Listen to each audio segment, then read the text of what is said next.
when they see you and then have heard perhaps how you have this incredible voice that you have? Thank you. Yeah, they kind of don't... I don't think they put me and opera and classical singing in the same box. And especially from my first audition, because I wasn't dressed as your typical opera singer. And so I think everyone thought I was going to, you know, I don't know, sing a Amy Winehouse song or something like that. And then I sang Visidate and they were just like, what? So yeah, it's nice to have that reaction, actually. I quite enjoy that. How did you get into it? I was 7 when I started singing lessons, and that was mainly because of the kind of tough time I was going through at the time. And my mum said, you know, I'm a very unhappy child. I wasn't smiling, wasn't socialising with other children very well, and she needed to get me a hobby and get me into doing something I absolutely loved. And I said I want to be a singer, and she was like, right, we'll get you pop singing lessons. And I was like, no, I want to be a classical singer like Charlotte Church. She was around at that point. And Mum was like, okay. And then I had singing lessons, and I just knew I wanted to be a classical singer. That's really interesting, isn't it? Because you were, as you said, not particularly happy child, and perhaps not particularly confident. No. But you had the confidence to sing. Yeah, well, I went into a choir, so that was a Cantamus Girls Choir from Mansfield, and they were really my saving grace, and they were what gave me my confidence within the kind of family of the 45 girls. But to stand and sing on a stage by myself was something completely different and quite terrifying. You know, but when I stopped singing and I'd go to school, I would go back into my shell. I would be this, you know, girl that was, you know, found it very difficult to befriend people and be confident, and, you know, and lots of people didn't like classical singing, and so I got a lot of stick for that.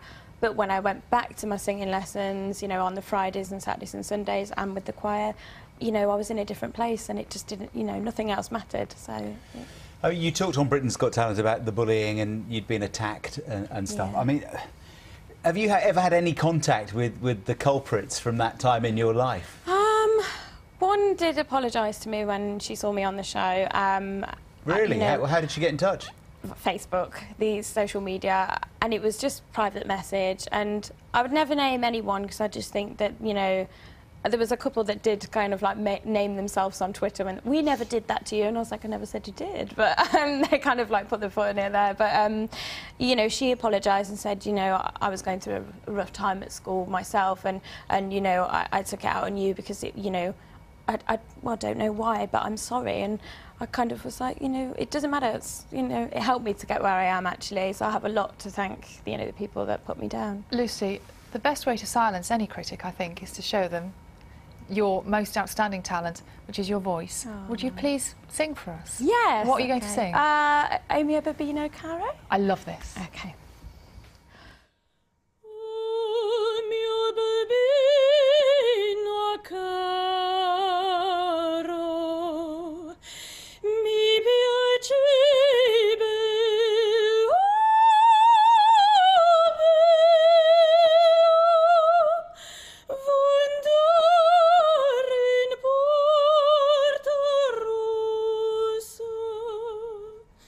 I'll just leave it there. That's so gorgeous. Can I just say, you know, lots of people who come on this programme to sing don't like singing first thing in the morning, do they? Yeah. Oh, it's a bit early. But you have a special little treat that you have before you sing?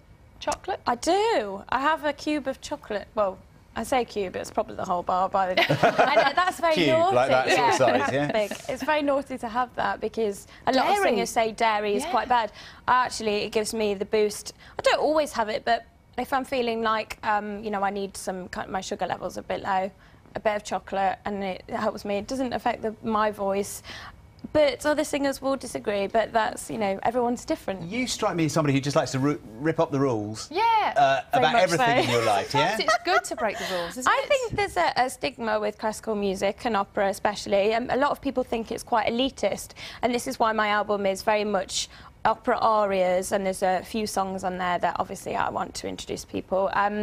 But I kind of think, you know, it's not, it's for everyone. And, you know, so is chocolate. Yeah, excellent. Lucy, thank you very much indeed. Good luck with the album, Fantasia, which is out on Monday. Monday. Yeah. Thank We're you. back tomorrow morning from 6.